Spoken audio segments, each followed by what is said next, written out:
Good afternoon. It's once again 5:30 on a Friday, and of course this is Hotline 21. I will be the host for the next 25 minutes or so, and I can tell you that we have all kind of things to talk about. I don't know if we couldn't call this the era of communication. Talking, talk, talk, talk, talk. I remember the song.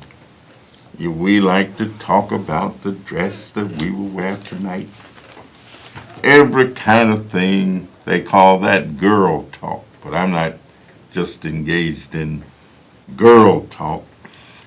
There are so many things going on in our world. There is so much excitement. There is so much uncertainty. People who watch politics and who pay attention to it know that some members of society are in the worst political position they've ever been in during their lifetime. Part of the reason is, for the first time in decades, one political party dominates the political power structure. See, we've always had a country that was divided, but we always had a country that had many checks and balances. Every once in a while now, we get a chance to check. If the executive just goes too far out, then the judiciary can balance it. And that's what just happened when President Trump decided that foreigners from certain countries couldn't travel in the United States, that they couldn't come. But then the judiciary said, Mr. President, you've gone too far.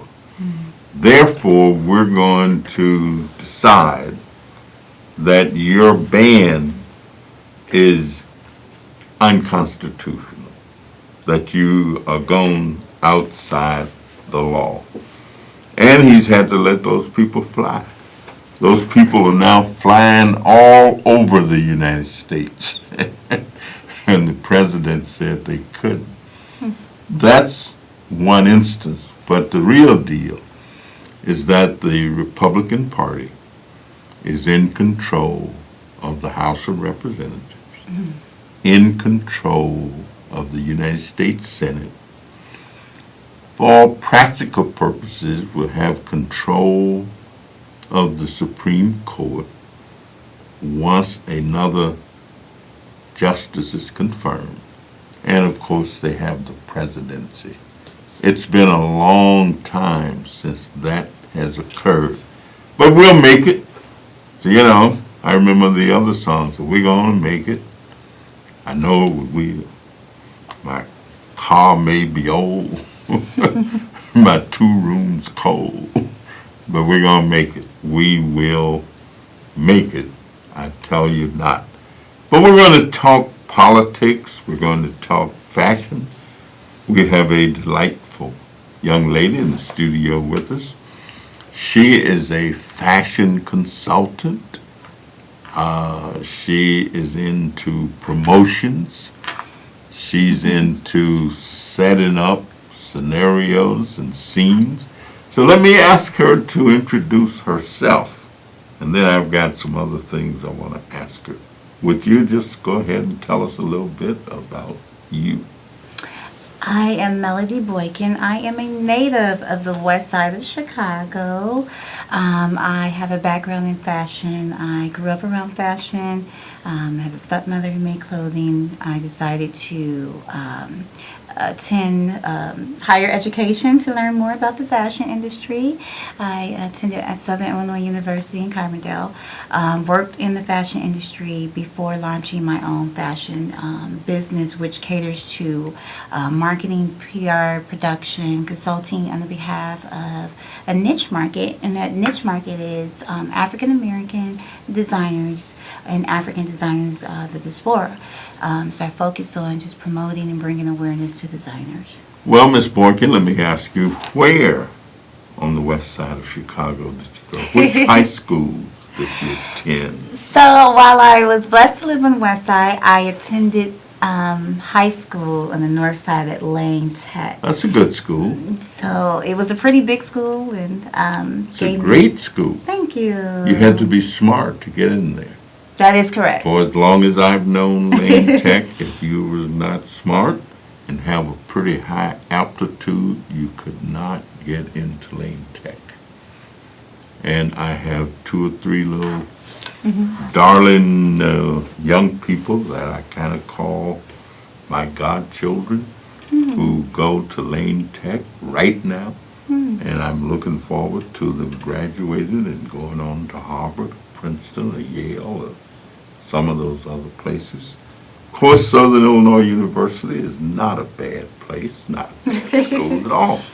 I spent, I've been down there a number of times. I spent one weekend with the black alumni, and we just had Dick Gregory and I and a woman named Minnie Jean Brown were the 3 guests for the black alumni. Of course, Minnie Jean Brown was one of the students who integrated the high school in Little Rock, Arkansas, when we had the big calamity. And of course, you know who Dick Gregory, everybody knows who Dick Gregory is. And he kept us up practically all night, just talking. So SIU is a good friend, one of my good friends, the former president, a fellow named Glenn Bouchard was president. He has since retired, but he served with us in the House of Representatives, and he ran for governor of the state of Illinois. Unfortunately, he didn't win, but that's all right. That's water over the dam. Well, let me just ask you, how did you get into fashion, the fashion industry, fashion design? That's not something that you just kind of walk into, is it? And there you are. I think a person has to have the natural talent. I believe I had a gift for adorning myself and to adorn other people and make them look, better and help enhance the image of others through wardrobing and through styling. I give all my credit to being influenced by a relative, by my stepmom, because she was designing clothes, and at the age of 9, I could, see how she laid the patterns out, how she cut it, and what it took to actually design a garment. So those were my early influencers within the fashion industry. Many young people, for example, when I was a teenager, I never shall forget the young lady that I took to the prom, designed her own and made her own gown. And of course, she was the most fabulous creature there. But she designed her own garment, and she also would make garments for other girls at school. Never will forget her name. Her name was Eunice Harris, and I came to Chicago after we got out of school and all that, and she went to Milwaukee. And she and several members of her family still live in Milwaukee. So you say you got to kind of have an endowment. You got to be blessed, I guess I'll say, with a certain amount of talent to kind of put the things together that you have to do to function in that world. That is correct. And you were fortunate enough to be blessed with that. Tell us some of the many things, I guess. I know that people like to dress well. They like to wear things that enhances their natural beauty, especially females, although men are about as much into it now as women. That's true. Times change. Yeah, man, the brothers are deep into it, so they kind of like to look a certain way as well. But what are some of the things, like we're right now, I guess in a time when certainly Valentine's Day is coming, so there would be lots of Valentine parties and things like that.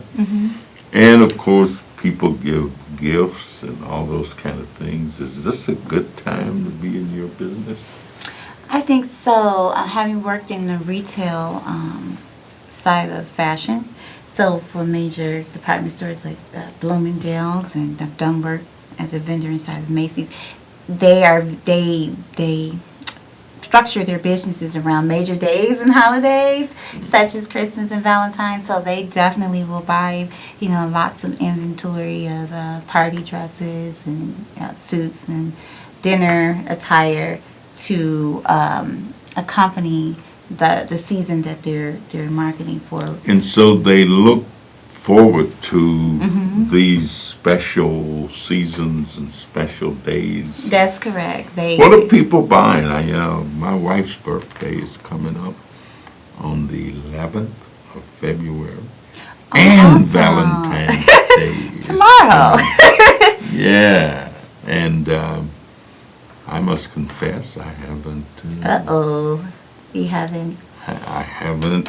paid that visit just yet. I have not done anything yet, and I didn't do much Christmas. As a matter of fact, we go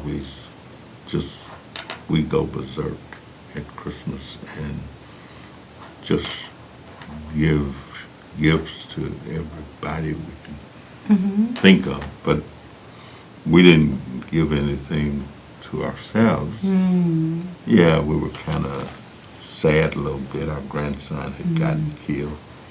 And so, but that didn't stop the other stuff. So, what's some good stuff to think about now? It depends on her style and what she may like, or her favorite colors.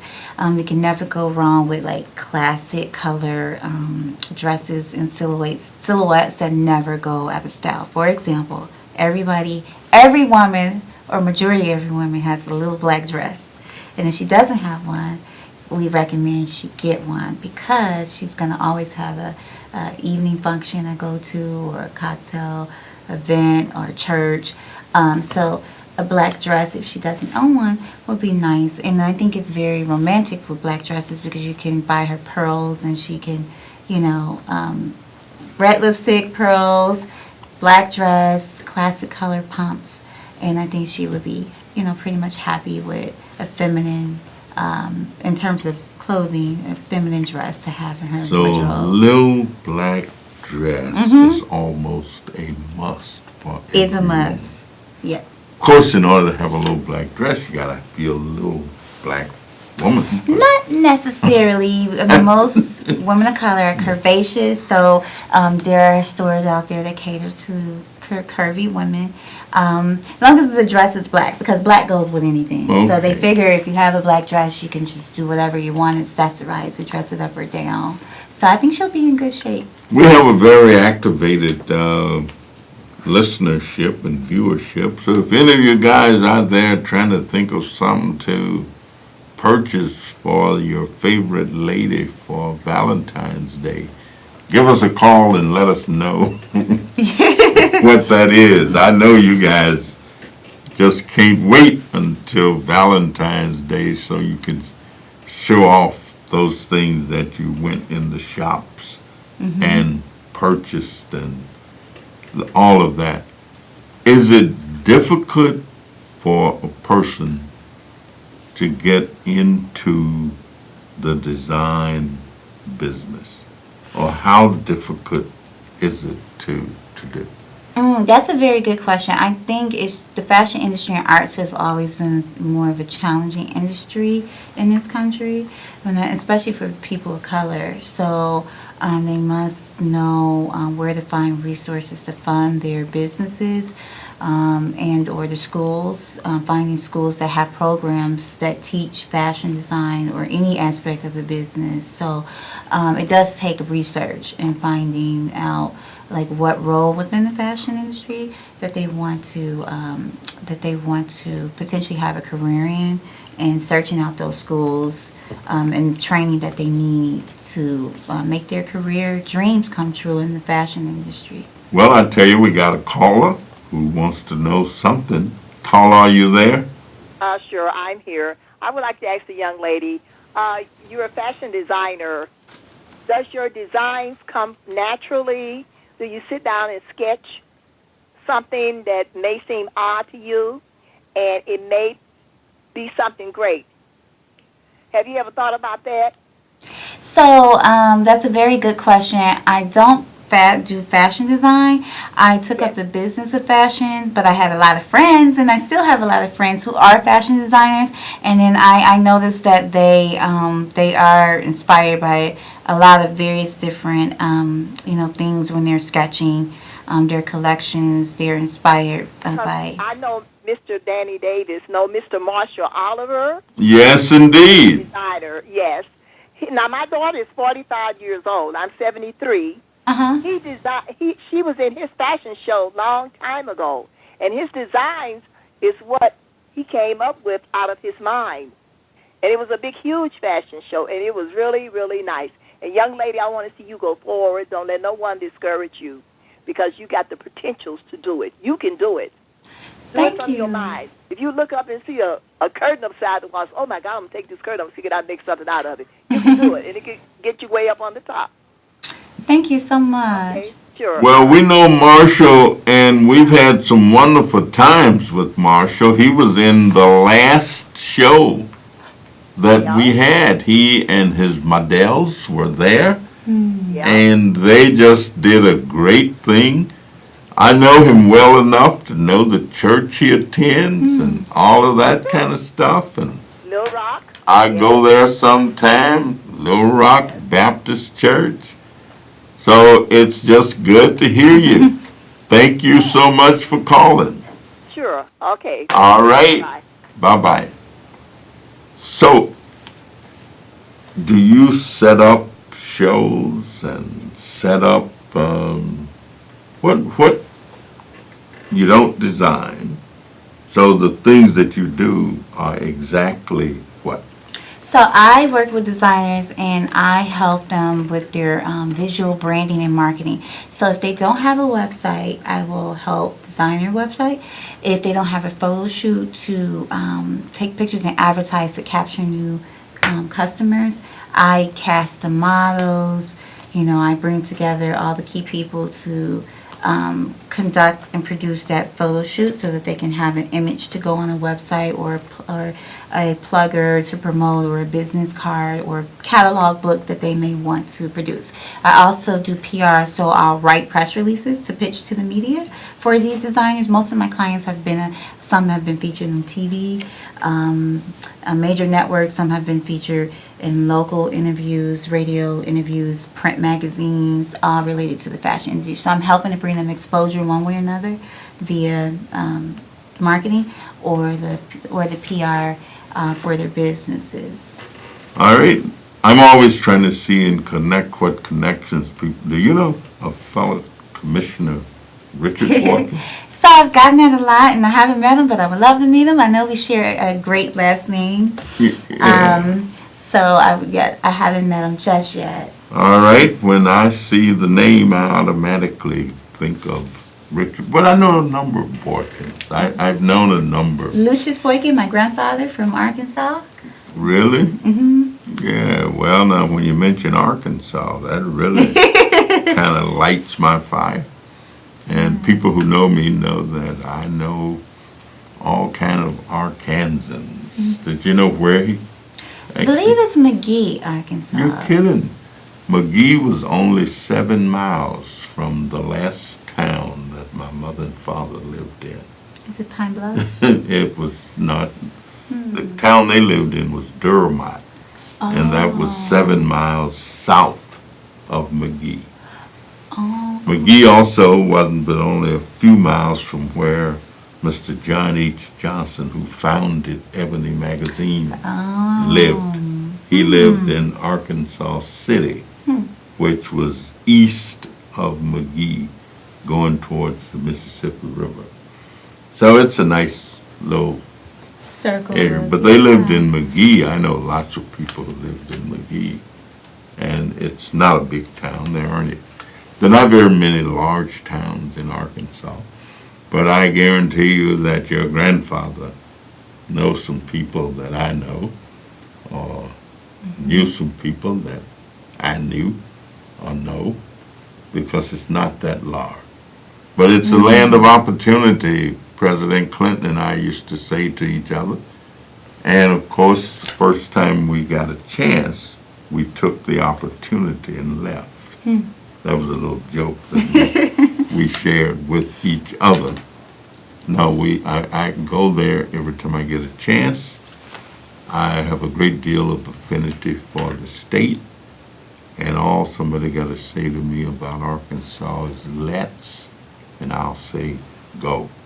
I'll give a shout out to one of the greatest preachers that I know, Reverend Marvin Wiley, out at the Rock of Ages Church in Maywood, Illinois. I've heard of that. Comes from Pine Bluff, Arkansas. That's where he grew up.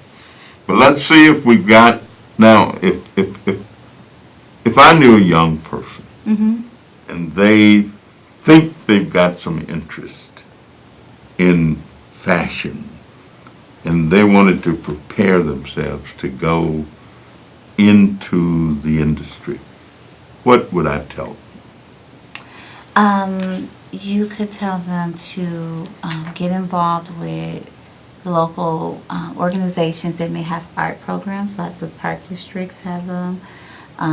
You can certainly tell them to connect with me because I know, lots of organizations, designers who mentor and have different design and sewing workshops for students who may be interested in getting into the fashion industry. And then a whole pool of resources of local schools that they can potentially want to pursue for them for a career.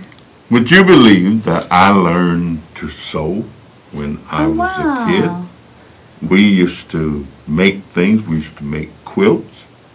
And during the winter, when it was too cold to go outside and there was no work that you had to do, when we came home from school, all of us would sit around the quilting band and we would help make quilts. And my mother, who was a fancy quilt maker and all kind of things, but every one of us would have to help. That's Everyone awesome. would learn. And sometimes we'd do these little figures in the quilt. We stitch in a figure 8. We do some of the stars, the constellation. But you learned how to sew. If you snatched the button off your jacket, you'd know how to put it back on. Or if you tore your pants or whatever, you'd learn how to patch them up and do whatever you had to do. We had home mechanics. That's what it was. Home economics and home mechanics. And so practical arts was a part of the curriculum that we had at school. And you would learn how to do lots of other things, including reading, writing, and hickory sticks and all that kind of thing. And I think vocational and practical arts are good to know. There are lots of people who don't know how to screw a light bulb in, or put a hinge on a door if it comes off or whatever. So I wish we'd put a little bit more of that stuff into our school curriculums. And want to wrap up for us? We only got about 30 seconds left. So we encourage, people who may not know how to get into the fashion industry, or if they're looking for resources, most certainly you can contact the Congressman to get in connection with me for my company, the Black Fashion Week, where we feature African American designers and spread the awareness about their brands via runway events and panel discussions and workshops to help African American designers and students further their careers in the fashion industry. All right, well, thank you so much. Of course, we'll be back next Friday with a lot of politics and political discussion. Until then, be good to yourself and better to somebody else. We'll see you next week.